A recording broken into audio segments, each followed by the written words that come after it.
ओम नमो भगवते वासुदेवाय। ओम नमो भगवते वासुदेवाय। ओम नमो भगवते वासुदेवाय।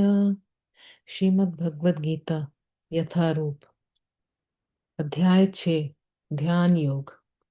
श्री भगवान ने कहा, जो पुरुष अपने कर्म फल के प्रति अनासक्त है और जो अपने कर्तव्य का पालन करता है, वही सन्यासी और असली योगी है। वह नहीं जो न तो अग्नि जलाता है और न कर्म करता है। हे पांडुपुत्र, जिसे सन्यास कहते हैं, उसे ही तुम योग अर्थात पर ब्रह्म से युक्त होना जानो, क्योंकि इंद्रिय तृप्त के लिए इच्छा को त्यागे बिना कोई कभी योगी नहीं हो सकता। अष्टांग योग के नव साधक के लिए कर्म साधन कहलाता है और योग सिद्ध पुरुष के लिए समस्त भौतिक कार्यकलापों का परित्याग ही साधन कहा जाता है। जब कोई पुरुष समस्त भौतिक इच्छाओं को त्याग करके न तो इंद्रिय तृप्ति के लिए कार्य करता है और न सकाम कर्मों में प्रवृत्त होता है, तो वह योगारूढ़ कहलाता है।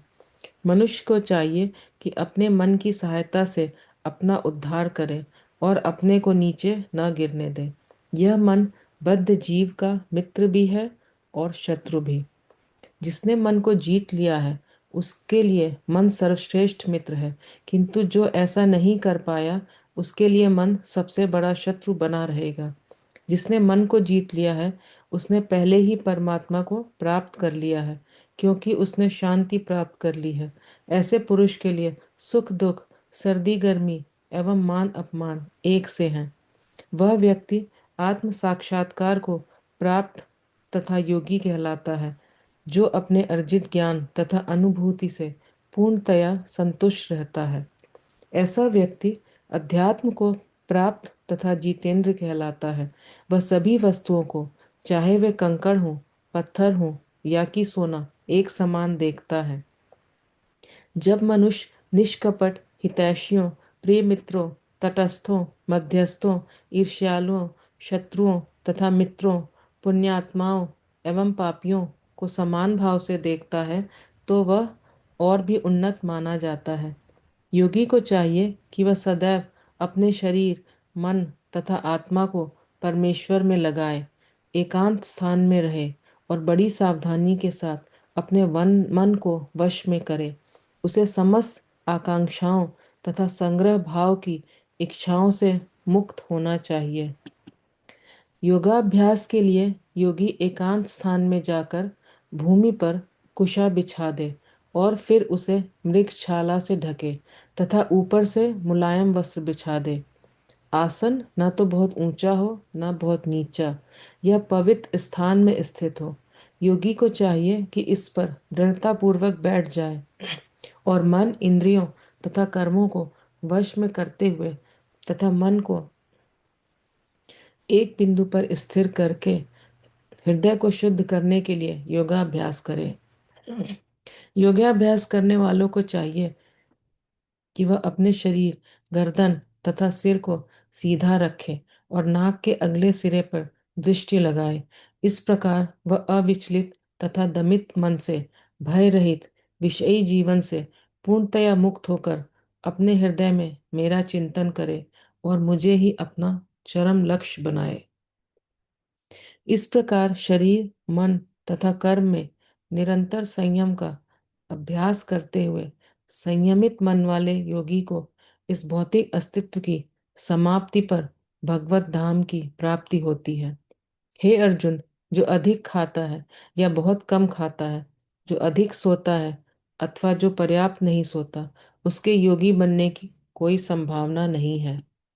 जो खाने, सोने, आमोद प्रमोद तथा काम करने की आदतों में नियमित रहता है, वह योगाभ्यास द्वारा समस्त भौतिक क्लेशों को नष्ट कर सकता है।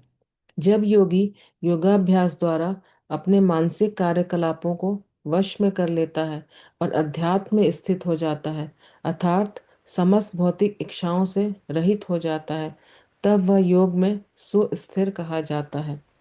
जिस प्रकार वायु रहित स्थान में दीपक हिलता डुलता नहीं, उसी तरह जिस योगी का मन वश में होता है वह आत्म तत्व के ध्यान में सदैव स्थिर रहता है।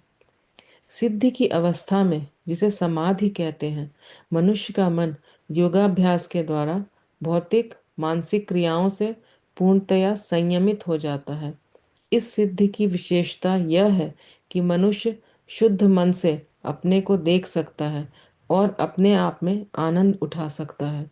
उस आनंदमयी स्थिति में वह दिव्य इंद्रियों द्वारा असीम दिव्य सुख में स्थित रहता है।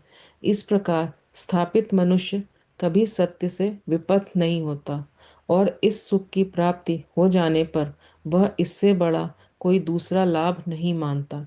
ऐसी स्थिति को पाकर मनुष्य बड़ी से बड़ी कठिनाई में भी विचलित नहीं होता।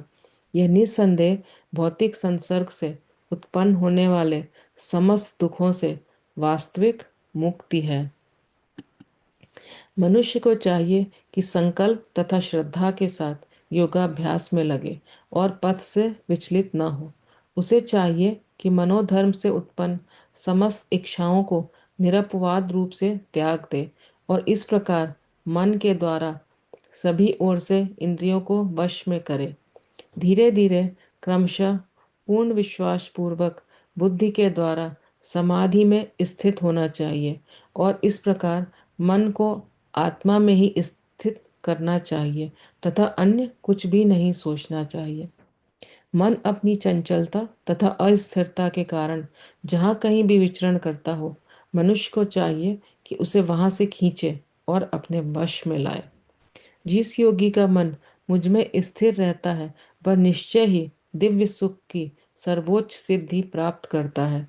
वह रजोगुण से परे हो जाता है। वह परमात्मा के साथ अपनी गुणात्मक एकता को समझता है और इस प्रकार अपने समस्त विगत कर्मों के फल से निवृत्त हो जाता है। इस प्रकार योगाभ्यास में निरंतर लगा रहकर आत्मसंयमी योगी समस्त भौतिक कल्मश से मुक्त हो जाता है और भगवान की दिव्य प्रेमा भक्ति में परम सुख प्राप्त करता है। वास्तविक योगी समस्त जीवों में मुझको तथा मुझ में समस्त जीवों को देखता है।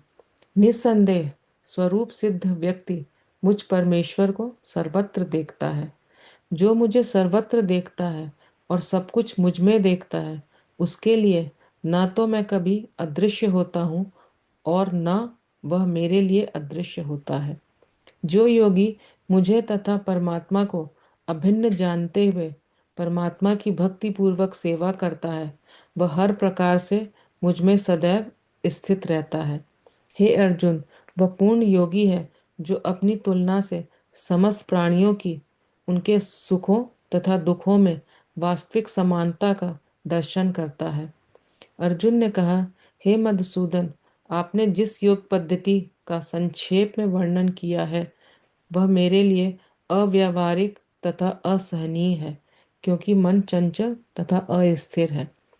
हे कृष्ण, चूंकि मन चंचल, अस्थिर, उच्छृंखल, हठीला तथा अत्यंत बलवान है, अतः मुझे इसे वश में करना वायु को वश में करने से भी अधिक कठिन लगता है। भगवान श्री कृष्ण ने कहा, हे महाबाहु कुंती पुत्र, निस्संदेह चंचल मन को वश में करना अत्यंत कठिन है, किंतु उपयुक्त अभ्यास द्वारा तथा विरक्ति द्वारा ऐसा संभव है।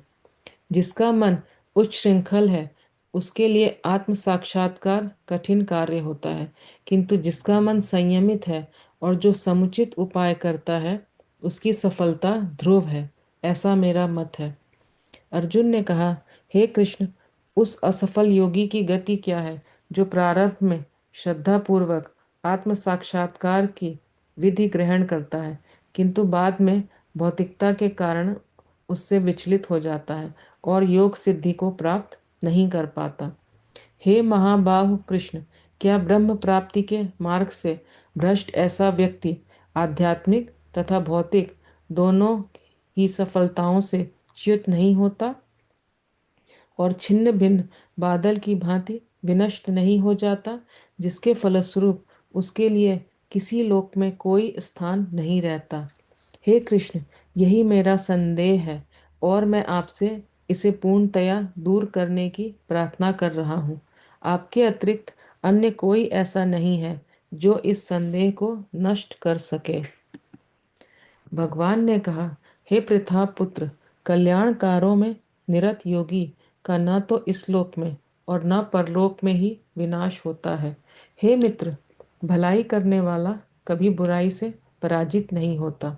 असफल योगी पवित्रात्माओं के लोकों में अनेकानेक वर्षों तक भोग करने के बाद या तो सदाचारी पुरुषों के परिवार में या धनवानों के कुल में जन्म लेता है, अथवा यदि दीर्घ काल तक योग करने के बाद असफल रहे तो वह ऐसे योगियों के कुल में जन्म लेता है जो अति बुद्धिमान है।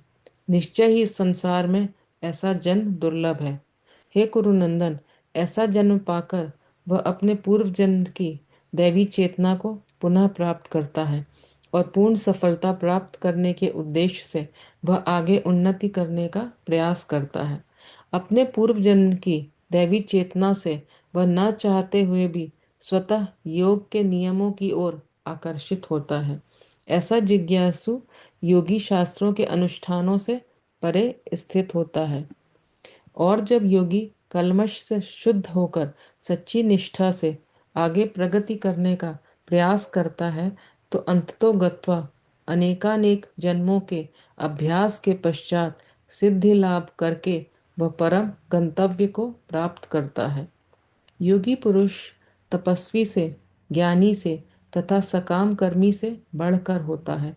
अतः हे अर्जुन, तुम सभी प्रकार से योगी बनो, और समस्त योगियों में से जो योगी अत्यंत श्रद्धापूर्वक मेरे परायण है, अपने अंतःकरण में मेरे विषय में सोचता है और मेरी दिव्य प्रेमा भक्ति करता है, वह योग में मुझसे परम अंतरंग रूप में युक्त रहता है और सबों में सर्वोच्च है। यही मेरा मत है। इस प्रकार श्रीमद् भगवद गीता के छठे अध्याय ध्यान योग का भक्ति वेदांत भावार्थ पूर्ण हुआ। हरे कृष्णा कृष्ण कृष्णा हरे हरे, हरे रामा राम राम हरे हरे।